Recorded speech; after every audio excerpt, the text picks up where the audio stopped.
Pressure کی میں نے بات کی کہ پریشر بلڈ اپ کر کے پاؤں پہ یعنی انہیں گھٹنوں پہ کھڑا کرنا ہے اور اپنی مرضی کے فیصلے کروا لیں گے. ڈیل کرنے سے انکار کر دیا ہے.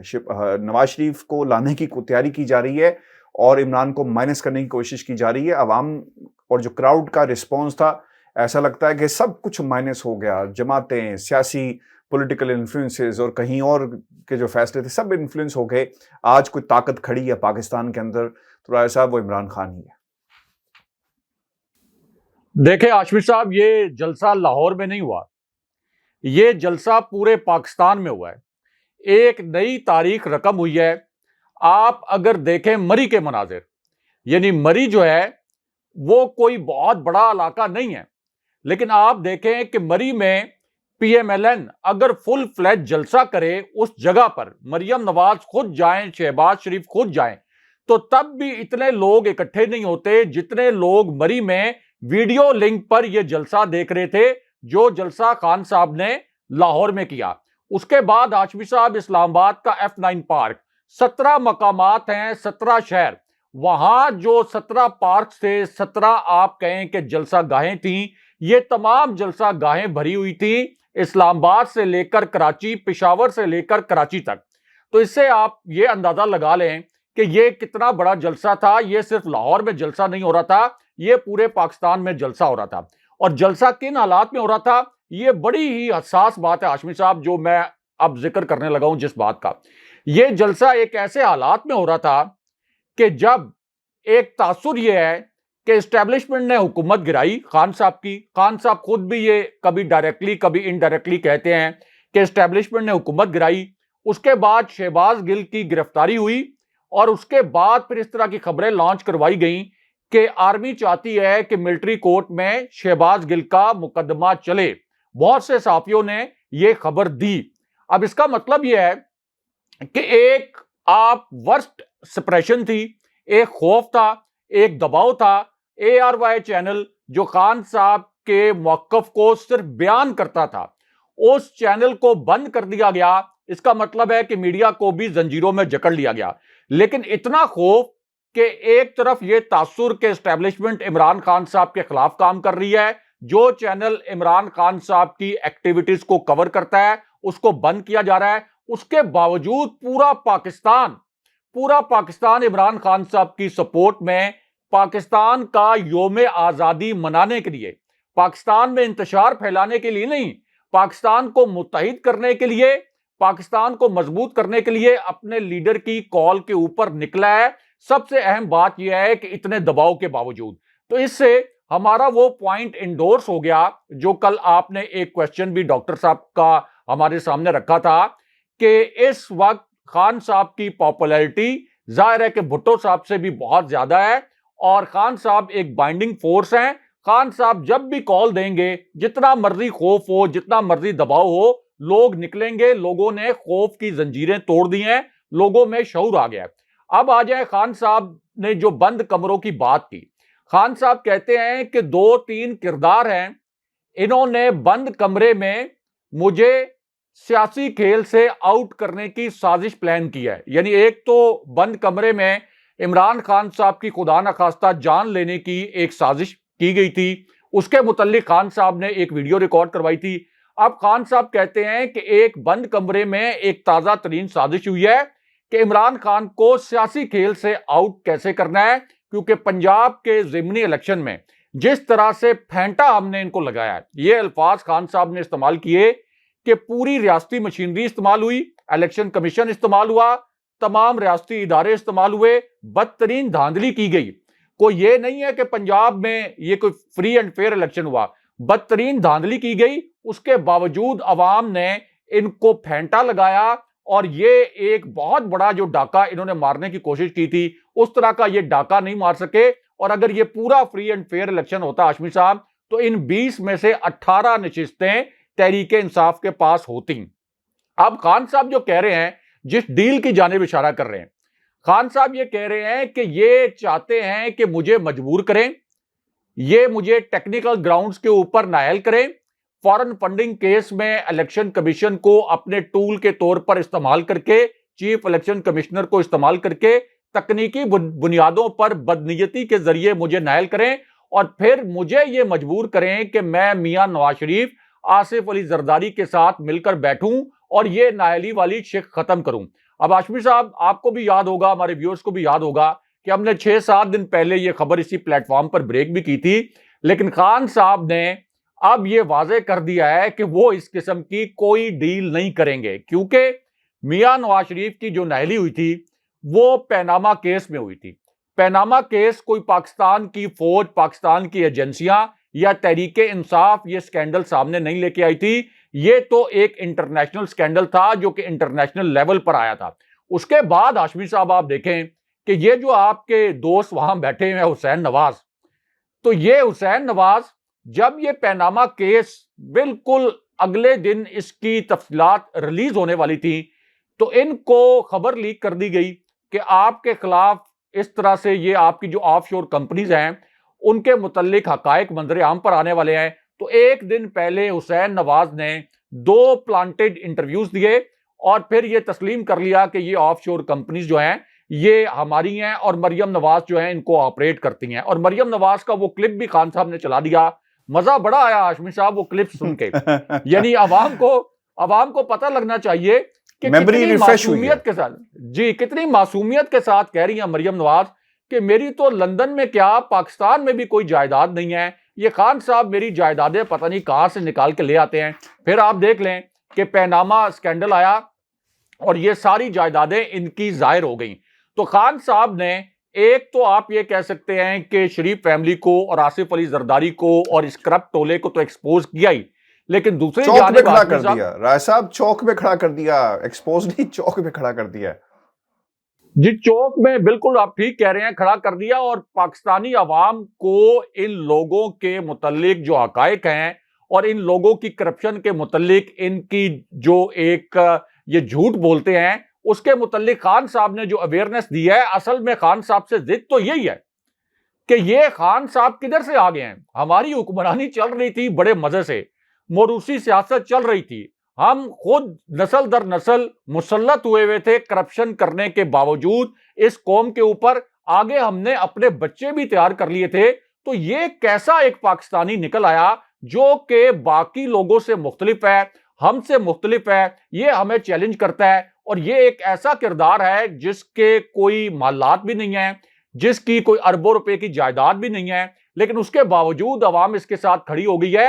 اس وجہ سے ہاشمی صاحب یہ 14 جماعتیں اکٹھی ہوئیں، اور خان صاحب نے پھر یہ الفاظ بھی استعمال کیے کہ میں نے 2011 میں بتا دیا تھا کہ یہ تمام جماعتیں اپنی موروثی سیاست بچانے کے لیے، اپنا لوٹا ہوا پیسہ بچانے کے لیے میرے خلاف اکٹھے ہوں گے، اور آج آپ دیکھ لیں کہ خان صاحب کی ایک ایک بات سچ ثابت ہوئی۔ لیکن ہاشمی صاحب جو حساس نقطہ تھا خان صاحب کا، خان صاحب ایک لیڈر ہیں، بٹوین دی لائنز وہ میسج بھی دیتے ہیں، اور میسج جب وہ دیتے ہیں تو اس کے اندر ایک مفاہمت کا پیغام بھی دے دیتے ہیں، لیکن ساتھ یہ بھی بتا دیتے ہیں کہ اگر میرے مفاہمت کے پیغام کو ادروائز لیا گیا تو اس کے نتائج کیا نکل سکتے ہیں۔ مثال کے طور پر اب جو انہوں نے بنگال کی، بنگلہ دیش کی علیحدگی کی بات کی، تو انہوں نے بتایا کہ اس وقت میڈیا نہیں تھا۔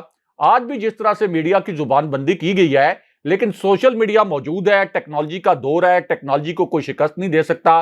آپ دیکھ لیں کہ خان صاحب کے آج کی تقریر پر بار بار بیپس بھی لگائے گئے، لیکن اس کے باوجود خان صاحب کو آن لائن کتنی بڑی تعداد میں لوگوں نے یہ جلسہ دیکھا، اور 4-5 گھنٹے وہ آن لائن یہ پورا جلسہ اور خان صاحب کی پھر تقریر بھی سنتے رہے۔ تو خان صاحب نے یہ کہا کہ جب میں وہاں پہ کرکٹ کھیلنے گیا تو وہاں جا کر مجھے پتا لگا کہ اصل میں حالات کیا چل رہے ہیں بنگلہ دیش میں جا کر، اور اپنے ایک کزن کا انہوں نے ذکر کیا جو ایک فوجی آفیسر تھے، کہ ان سے مجھے پتا چلا کہ بنگلہ دیش میں جو کہ پاکستان کی سب سے بڑی جماعت تھی اس کے متعلق، اور پھر ظاہر ہے کہ اس کو اقتدار جب نہیں دیا گیا تو اس کے نتائج کیا نکلے، اور اس کا آپ دیکھ لیں کہ جب وہ جماعت اور فوج آمنے سامنے آئے تو کتنا بڑا سانحہ ہو گیا۔ اب اسی طرح تحریک انصاف پاکستان کی اتنی بڑی جماعت ہے، یعنی اس وقت تو یہ تھا کہ چلے پھر بھی آپ کی اتنی بڑی کسی ایک جماعت کی میجورٹی نہیں تھی، لیکن خان صاحب کی جماعت تو اتنی بڑی ہاشمی صاحب، اس وقت وفاق میں حکومت، وفاق میں سب سے زیادہ قوت، یعنی نیشنل اسمبلی میں سب سے زیادہ نشستیں جی آپ مسلم لیگ نون کی نشستیں، پیپلز پارٹی کی نشستیں اور جے یو آئی کی نشستیں ملا لیں تو خان صاحب کی نشستیں قومی اسمبلی میں ان سے زیادہ بنتی ہیں تحریک انصاف کی. اسلام آباد کی تینوں نشستیں، پاکستان کے سب سے بڑے صوبے پنجاب میں حکومت، کے پی میں حکومت، اس سے پہلے بلوچستان میں مخلوط حکومت، کراچی کے شہری علاقوں میں نشستیں اور آزاد کشمیر اور گلگت بلتستان میں بھی تحریک انصاف کی حکومت. تو کیا یہ ممکن ہے کہ ایک ایسی جماعت جو کہ اتنی بڑی جماعت ہو اور باقی ساری جماعتوں کا حصہ پاکستان میں اگر آپ ووٹرز کی اور ووٹس کی شرح نکالیں تو وہ کوئی 25 سے 27% بنتا ہو، تحریک انصاف کا حصہ 70 سے 73% بنتا ہو، 70 سے 73% عوام خان صاحب کے ساتھ کھڑے ہوں، تو کیا یہ ممکن ہے کہ اس جماعت کو آپ کلعدم کر دیں یا اس جماعت کے لیڈر کو یعنی عمران خان صاحب کو آپ نہل کر دیں؟ اگر آپ یہ کریں گے، چاہے آپ ٹیکنیکل گراؤنڈز پہ کریں، چاہے آپ کچھ ذاتی مفاد کے لیے کریں، چاہے آپ کوئی بھی یہ جس طرح سے یہ پی ڈی ایم ہے اس وقت الیکشن کے چیلنج سے بھاگ رہی ہے، اس کی کوئی بھی ریزن ہو، اس کا مطلب یہ ہے کہ آپ پاکستان کی قومی سلامتی کو خطرے سے دوچار کریں گے. اس کا مطلب یہ ہے کہ آپ پاکستان کے عوام کی توہین کریں گے. اور اس وقت جس طریقے سے لوگ نکلے ہیں، جتنا یہ پرجوش کراؤڈ تھا، اس سے پتہ چل گیا کہ پاکستان کے عوام اپنے ووٹ کی، اپنے شعور کی اس مرتبہ توہین نہیں ہونے دیں گے. انہوں نے پنجاب میں ثابت کر دیا ہے، اپنے ووٹ سے بھی ثابت کر دیا ہے، سڑکوں پہ نکل کر بھی ثابت کر دیا ہے. اس لیے اب خان صاحب یہ بھی کہہ رہے ہیں کہ میں یہ سمجھتا ہوں، اپنا ایک ویڈیو کلپ بھی انہوں نے چلایا کہ فوج کا مضبوط رہنا پاکستان کے لیے میرے سے بھی زیادہ ضروری ہے. تو وہ فوج کو بھی پیغام دے رہے ہیں، فوج کو بھی بتا رہے ہیں کہ یہ صرف محض اقتدار کے لیے اس وقت آپ کے بوٹ پالش کر رہے ہیں. تمام ان کے بیانات، خواجہ آصف کے بیانات بھی خان صاحب نے چلائے جن میں وہ فوج کے متعلق انتہائی تضحیک آمیز الفاظ استعمال کر رہے ہیں اور یہ کہہ رہے ہیں کہ فوج اپنے دفاعی بجٹ کے ذریعے پاکستانی عوام کی ہڈیاں بھی نچوڑ کے کھا گئی ہے. پرویز رشید کے بیانات بھی چلا دیے، میاں نواز شریف کے بھی چلا دیے. تو فوج کو بھی بتا رہے ہیں کہ اصل میں آپ کا ہمدرد کون ہے، کس کا جینا مرنا پاکستان میں ہے. اور ظاہر ہے کہ ہماری فوج کے اندر بھی جو جوان ہیں، جو ہمارے افسران ہیں، جو ہماری فوجی قیادت ہے، ان کو بھی پتا ہے کہ جن کے محلات لندن میں ہیں انہوں نے تو دوبارہ سے لندن بھاگ جانا ہے. میاں نواز شریف لندن بھاگ گئے، شہباز شریف نے لندن بھاگنے کی کوشش کی، عمران خان صاحب پرائم منسٹر تھے، ان کو ایئرپورٹ پر روکا. مریم نواز لندن جا رہی تھی، سب کو پتا ہے کہ جا رہی تھی کہ میری ایک چھوٹی سی سرجری ہونی ہے جو پاکستان میں نہیں ہو سکتی، لندن میں ہوگی. وہ ڈیل بھی خان صاحب نے توڑی. حمزہ شہباز ابھی لندن فرار ہو گئے، اسحاق ڈار پہلے لندن فرار، عابد شیر علی فرار ہو گئے تھے، آصف علی زرداری فرار ہو گئے تھے. تو خان صاحب نے بتایا کہ میں ادھر ہی میرا جینا مرنا ہے، میں نے اسی ملک میں رہنا ہے، میں نے اس ملک میں انتشار نہیں پھیلانا، میں نے اس ملک کو جوڑ کے رکھنا ہے. اس لیے اب بال جو ہے انہوں نے فوج کے کورٹ میں ڈالی ہے کہ فوج اپنا کندھا اس امپورٹڈ حکومت کو استعمال نہ کرنے دے. اور فوج کو یہ ریئلائز بھی کرانے کی کوشش کی ہے کہ اصل میں اس ریاست کا اور فوج کا دشمن کون ہے. تحریک انصاف اس ریاست کے خلاف یا فوج کے خلاف کوئی بھی کام نہیں کر سکتی. اچھا، یہ خان صاحب کی جو آج کی تقریر تھی نا، یہ انہوں نے آئینہ دکھایا ہے پاکستان کی تمام سیاسی جماعتوں کو، طاقتوں کو، دنیا کی طاقتوں کو، وہ لوگ جو ہمارے ملک کے اندر بھی ہینڈلرز ہیں، کوئی کام کر رہے ہیں. رائے صاحب، خان صاحب نہیں ڈرے، نہ ڈرے ہیں. لوگ سمجھتے تھے کہ جھکا دیے جائیں گے ڈیل کے ذریعے، ڈیل کا بھی انہوں نے انکار کر دیا. وہ یہ کہتے ہیں کہ کتابیں لکھوائی گئی، گندی کتابیں، کردار کشی کی گئی. اشارہ رائے صاحب بہت دفعہ ہم بھی کر چکے ہیں. پھر انہوں نے یہاں تک کہا کہ کسی فوجی کو نے تمغہ اگر لینا ہے تو اس کے جو موت کا خوف ہے نا، اس پہ اسے قابو پانا پڑے گا، تب آپ اپنی منزل کو پاتے ہیں.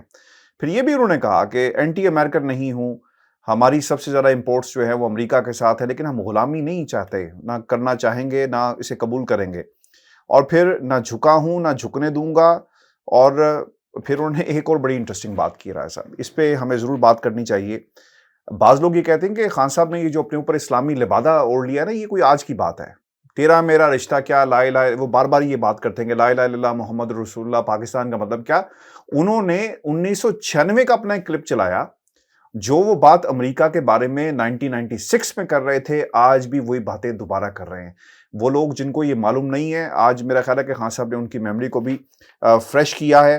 اور سوال رائے صاحب اب جو امپورٹنٹ ہے، جھکے نہیں اور ایک نیا روڈ میپ دے دیا ہے. راج صاحب، پنڈی، کراچی، سکھر، حیدرآباد، پشاور، مردان، اٹک، ایبٹ آباد، ملتان، بھاولپور، سرگودا، جیلم، گجرات، فیصل آباد، گوجرانوالا، کوئٹہ، اب وہ یہ کہہ رہے ہیں کہ میں عوام کے اندر دوبارہ جاؤں گا، موبلائز کروں گا. لوگ کہتے تھے کہ شاید عمران خان گھر بیٹھ جائے گا خاموشی سے.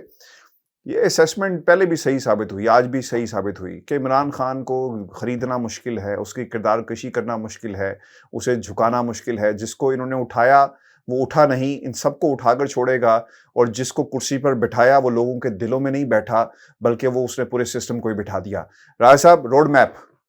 دیکھیں ہاشمی صاحب، جتنے لوگ خان صاحب نے لاہور میں اکٹھے کیے، پھر 17 شہروں میں جتنے لوگوں نے آن لائن اس جلسے کو دیکھا، آپ ایک لمحے کے لیے تصور کریں کہ خان صاحب یہ کال دے دیں کہ آپ سب نے مارچ کرنا ہے اسلام آباد کی جانب، اور اگر یہ جلسہ خان صاحب تل جاتے کہ میں نے اسلام آباد میں کرنا ہے، پھر مری سے، مضافات سے، اور اسی طرح پنجاب میں تو اب تحریک انصاف کی اپنی حکومت ہے، وہاں سے جو قافلے آتے ان کو کوئی نہیں روک سکتا تھا تشدد کے ذریعے جیسے پہلے روکا گیا. پھر کے پی سے قافلے آتے، تو آپ کیا سمجھتے ہیں کہ یہ پورا جو قافلہ آتا کے پی سے، پنجاب سے، یہ جب ریڈ زون میں جاتا تو کتنے لاکھ لوگ وہاں پہ ہوتے؟ تو کیا اس کے بعد یہ حکومت 5 دن بھی ٹھہر سکتی تھی؟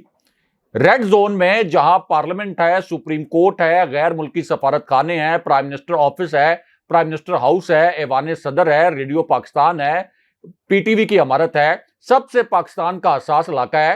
یہاں پر اگر خان صاحب کال دے دیں، آج بھی دے دیں، جتنی ان کی عوامی طاقت ہے، اور خان صاحب کو پتا ہے کہ ان کے پاس کتنی عوامی طاقت ہے، تو ہاشمی صاحب یہ حکومت 5 دن بھی نہیں کھڑی ہو سکتی. لیکن عمران خان صاحب ایک ذمہ دار لیڈر کے طور پر یہ بھی دکھا رہے ہیں کہ میری اتنی بڑی عوامی طاقت ہے. ریاستی اداروں کو یہ پیغام بھی بتا رہے ہیں، یہ پیغام بھی دے رہے ہیں کہ آپ دیکھ لیں کہ اگر میں کوئی ایکسٹریم سٹیپ لے لوں تو اس ایکسٹریم سٹیپ کا نتیجہ کیا نکلے گا. لہٰذا اب آپ کی ذمہ داری ہے کہ اس تاثر کو دور کریں کہ یہ جو پی ڈی ایم نے بھی تاثر بنایا ہوا ہے، بہت سے حلقوں نے یہ تاثر بنایا ہوا ہے کہ یہ حکومت اس وقت طاقتور حلقوں کی حمایت سے کھڑی ہے، اور جس طریقے سے تحریک انصاف کو نشانہ بنایا جا رہا ہے، جو خان صاحب نے کہا کہ تحریک انصاف کے بچوں کو اٹھایا جا رہا ہے، جو شہباز گل کے خلاف جو مقدمہ بنایا گیا، اور جس طرح سے الیکشن کمیشن کو استعمال کیا گیا خان صاحب کو نائل کروانے کی ایک سازش کے لیے، تو خان صاحب اصل میں ایک پیغام یہ دے رہے ہیں کہ میں اس وقت ایک بائنڈنگ فورس کے طور پر ملک کو جوڑ رہا ہوں، لیکن مجھے آپ اس نہج پر نہ پہنچائیں جہاں میری تحریک کوئی ایسا رخ اختیار کر لے جہاں عوام کو کنٹرول کرنا، ان کے غم و غصے کو کنٹرول کرنا میرے بس میں بھی نہ رہے، اور یہ غم و غصہ اشتعال میں بدل جائے. ہاشمی صاحب، ایک کال اگر آ جائے، خان صاحب اگر تھوڑا سا سیلفش ہو کر سوچنا شروع کر دیں، اس ملک کے متعلق نہ سوچیں، اپنے اقتدار کے متعلق سوچیں، تو صرف ایک کال پر یہاں پر جو آپ کے اسلام آباد میں طاقت کے ایوان ہیں، یہ جو آپ کا پرائم منسٹر ہاؤس ہے، پرائم منسٹر آفس، یہاں پہ آپ اسی قسم کے مناظر دیکھیں گے جس قسم کے مناظر آپ نے سری لنکا کے ایوان صدر میں دیکھے، جس قسم کے مناظر آپ نے سری لنکا کے پرائم منسٹر ہاؤس میں دیکھے. لوگ کہتے ہیں کہ سری لنکا کے حالات کو پاکستان سے ریلیٹ نہ کریں. کیوں نہ ریلیٹ کریں؟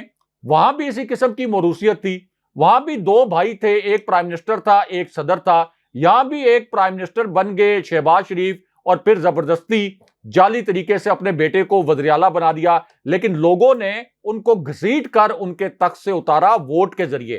لیکن ہاشمی صاحب، اگر یہ جو سازش کے ذریعے عمران خان صاحب کی حکومت گرائی گئی، اب اگر یہ اگلے الیکشن کی جانب نہیں جاتے اور خان صاحب کوئی کال دے دیتے ہیں، تو یہ آپ سمجھ لیں کہ سری لنکا سے بھی بدترین حالات یہاں پہ اس لیے بن سکتے ہیں ہاشمی صاحب کہ کوئی فوج، کوئی پولیس اپنے لوگوں کو نہیں روک سکتی.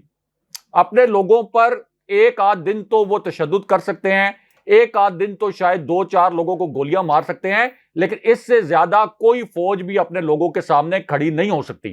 کوئی تو راج صاحب، یہ جو روڈ میں تو آپ دیکھ لیں کہ وہاں بھی سری لنکا سے بھی پولیس اور فوج ہٹ گئی تھی راستے سے، اور پھر فوجی طیارے میں ان کے صدر کو بھاگنا پڑا تھا وہاں سے. راج صاحب، یہ جو نیا روڈ میپ دیا ہے، یہ الیکشن کی تیاری ہے. خان صاحب الیکشن کی تیاری موڈ میں جا چکے ہیں، پچھلے 3 ماہ پہلے ہی انہوں نے تیاری کر لی تھی. اب یہ جو اتنے سارے جلسے ہیں، کوئی 15-16 شہروں میں جائیں گے، اسلام آباد میں بھی جلسہ کریں گے. آپ نے کہا نا کہ اسلام آباد وہاں بھی ہوگا جلسہ. اب یہ طاقتوں کو، پاکستان کے اداروں کو، جب وین آئی سے ادارے تو it means the election commission of Pakistan, ان کا بھی بیان اب آ گیا ہے. خان صاحب نے کہا تھا کہ بزدل آدمی، جھوٹے آدمی، ایک تمہیں جوتا پڑا، تم نے دھاندلی کروائی، سب کچھ ہوا، یعنی نیوٹرل امپائر کی وہ بار بار بات کر رہی ہیں. ان کے کیٹیگوریکلی یہ الفاظ ہے. اب انہوں نے بھی کہا کہ ہم تمام، ابھی ان کا بیان بھی آ گیا ہے ترجمان الیکشن کمیشن کا، کہ وہ یہ کہتے ہیں کہ ہم تمام الزامات کو بے بنیاد تصور کرتے ہیں اور اس کی مطلب ہم اسے مانتے نہیں ہیں. راج صاحب یہ روڈ میپ جو دیا ہے کتنا سود مند ثابت ہوگا ان حالات کے اندر، نمبر 1. دوسرا آپ یہ بھی بتا دیں کہ خان صاحب کا اگلا اب ہدف کون ہوگا؟ ڈیل وہ کر نہیں رہے، لوگوں کے درمیان جائیں گے، لائے عمل کس طرح، عملی جامہ کس طرح اسے پہنائیں گے، کنورٹ کیسے کریں گے؟ چونکہ جب تک الیکشن نہیں ہوتے آپ عوام میں ہیں، دلوں میں ہیں، دماغ میں ہیں، زبان پر ہیں، لیکن اصل مسئلہ ہے کہ الیکشن سر. دیکھیں، اس امپورٹڈ حکومت کے خلاف تو عوام میں جذبات ہیں، عوام میں اشتعال ہے، لیکن جیسے جیسے یہ الیکشن لیٹ ہوگا، جیسے جیسے یہ تاثر بنے گا کہ کوئی ریاستی قوت یا ریاستی ادارہ اس امپورٹڈ حکومت کے پیچھے کھڑا ہوا ہے، تو پھر اس ریاستی ادارے کے متعلق بھی آبویسلی پھر سوال اٹھیں گے. پھر لوگ ٹیگ کر کر کے ٹویٹس بھی کریں گے، ریاستی اداروں سے سوالات پوچھیں گے. تو اس لیے ظاہر ہے کہ پاکستان کی جو افواج ہیں، پاکستان کی فوجی قیادت، اسی طرح پاکستان کا کوئی بھی جو ادارہ ہے، کیا وہ یہ چاہتا ہوگا کہ پاکستان میں اس قسم کا انتشار پھیلے جس سے پاکستان کی سلامتی کو خطرہ ہو جائے؟ تو اگر کوئی ادارہ یہ نہیں چاہتا کہ پاکستان کی قومی سلامتی کو کوئی نقصان پہنچے، تو پھر اگلا الیکشن کروانے میں ہرڈل کیا ہے؟ کیا صرف اس وجہ سے الیکشن نہ کروایا جائے؟ یعنی یہ کیا ایک وجہ ہے، ایک کیسی توضیح ہے کہ چونکہ عمران خان صاحب اس وقت سب سے پاپولر ہیں تو اس خوف سے پی ڈی ایم کی یہ بات مان لی جائے کہ ابھی الیکشن نہیں ہونا چاہیے؟ مطلب یہ کیا ریزننگ ہے کہ خان صاحب پاپولر ہیں تو اس وجہ سے الیکشن نہیں ہوگا؟ اس کا مطلب یہ ہے کہ اگر آپ الیکشن اگلے سال اگست تک لے بھی جائیں تو پھر آپ یہ کہیں گے کہ 3 مہینے اور آگے الیکشن لے جائیں، خان صاحب ان پاپولر ہو جائیں، اس کے بعد آپ الیکشن کروائیں گے. آپ کب تک بھاگیں گے ہاشمی صاحب؟ جتنا یہ الیکشن لیٹ کر رہے ہیں اتنا لوگوں میں شعور بھی بڑھ رہا ہے، لوگ زیادہ جوش و جذبے کے ساتھ عمران خان صاحب کے ساتھ جڑ رہے ہیں. اور تیسری بات ہاشمی صاحب جو خان صاحب نے کی، جو ہم نے اس پلیٹ فارم پر کی تھی، کہ 3 وجوہات پر لوگ اس وقت اپنے اداروں سے سوالات کر رہے ہیں. نمبر 1 کہ عمران خان صاحب کی جو حکومت تھی اس حکومت سے بہت بہتر تھی، پھر اس کو کیوں گرایا؟ سارے آپ کے جو فگرز ہیں، جو اکنامک انڈیکیٹرز ہیں، ان کا جب آپ تجزیہ کریں تو پتہ چلتا ہے کہ اس حکومت کو کیوں گرایا. پھر دوسرا، چوروں کو کیوں مسلط کیا؟ خان صاحب کہتے ہیں کہ لوگ یہ سوال بھی کرتے ہیں کہ چوروں کو کیوں مسلط کیا؟ چلیں آپ نے عمران خان صاحب کی حکومت گرا دی، پھر چوروں کو مسلط کر دیا. اور تیسرا، وہ چور بھی ایسے نااہل، کوئی قابل چور ہوتے تو چلیں پھر بھی بات تھی، وہ ایسے نااہل چور کہ انہوں نے 3 مہینے میں بدترین مہنگائی کا قہر نازل کر دیا، اس کے باوجود معیشت کو دبو دیا. تو خان صاحب کہتے ہیں کہ یہ 3 فیکٹرز کی وجہ سے اب اس امپورٹڈ حکومت کے بالکل صحیح ہے. میں راج صاحب وقت کیونکہ کم ہے، یہ سوال بڑا ضروری ہے اور یہ اس کا جواب بھی اور تھوڑا سا کریڈٹ بھی دوٹوں کو جاتا ہے، کیونکہ یہ خبر ہم اس پلیٹ فارم سے بہت پہلے دے چکے تھے. ایک بڑی گرفتاری فواد جوہری صاحب نے کہہ دیا ہے کہ اگر تم نے بنی گالہ کے اندر گھسنے کی کوشش کی تو پھر مریم نواز اور جاتی عمرہ کی آپ خیر منائے، وہاں پہ بھی پنجاب حکومت چلی جائے گی. یہ پہلے ہی آپ نے بتا دیا تھا. دوسرا رائے صاحب، ایک خبر اور بھی آپ کے کریڈٹ کے اوپر ہے، دوٹوں کے کریڈٹ کے اوپر ہے. ہم نے ڈسکس کیا تھا کہ عطا تارڑ گرفتاری بھی ہوگی، چھاپا بھی مارا جائے گا، وہ بھی ہو گیا. تو خیر یہ تو کریڈٹ ہو گیا دوٹوں کا. رائے صاحب اب جو آپ کے پنجاب میں سی ایم صاحب ہیں پرویز الہی صاحب، انہوں نے بھی ایک جملہ کہا ہے، میں چاہوں گا کوئکلی اس پہ بھی بتا دیں، کمنٹ کر دیں. اور پھر شہباز شریف صاحب نے بھی کہا، مساق معیشت کی انہوں نے بات کر دی. پرویز الہی صاحب یہ کہتے ہیں کہ ہم رانا ثناءاللہ کو پھانسی کے پھندا جو ہے ان کا انتظار کریں اور پھانسی دلوائیں گے. It's very important. اور پھر دوسرا مساق معیشت کی جو بات کی ہے شہباز شریف نے. اچھا، شہباز شریف کی جو آپ نے بات کی، ایک طرف شہباز شریف کا خطاب چلا ہاشمی صاحب، اور میں دیکھ رہا تھا کہ جن چینلز نے شہباز شریف کا خطاب لائیو دکھایا، ظاہر ہے کہ پرائم منسٹر ہیں، تو 67 لوگ بیک وقت دیکھ رہے تھے. 67 کا فگر، 67 لوگ. اور خان صاحب کا جو جلسہ ہے، ابھی خان صاحب کی تقریر نہیں شروع ہوئی تھی، تو میں نے تمام چینلز کو دیکھا جو خان صاحب کے اس جلسے کی آن لائن سٹریمنگ کر رہے تھے. خان صاحب کا جلسہ شروع ہونے سے پہلے بھی جو سب سے چھوٹا چینل ہے اس پر بھی 22,000 لوگ ایٹ اے ٹائم دیکھ رہے تھے, اور ARY کو 1 لاکھ سے زائد لوگ بیک وقت دیکھ رہے تھے جب خان صاحب خطاب کر رہے تھے, اور شہباز شریف کا جو خطاب ہے اس کو 67 لوگ دیکھ رہے تھے. 67,000 نہیں کہہ رہا میں, 67. دوسرا جو آپ نے رانا ثناءاللہ کے متعلق بات کی ہاشمی صاحب, تو پاکستان کے اندر منشیات رکھنا, منشیات کی سمگلنگ کرنا, اس کی جو سزا ہے یہ عمر قید بھی ہے اور سزائے موت بھی ہے.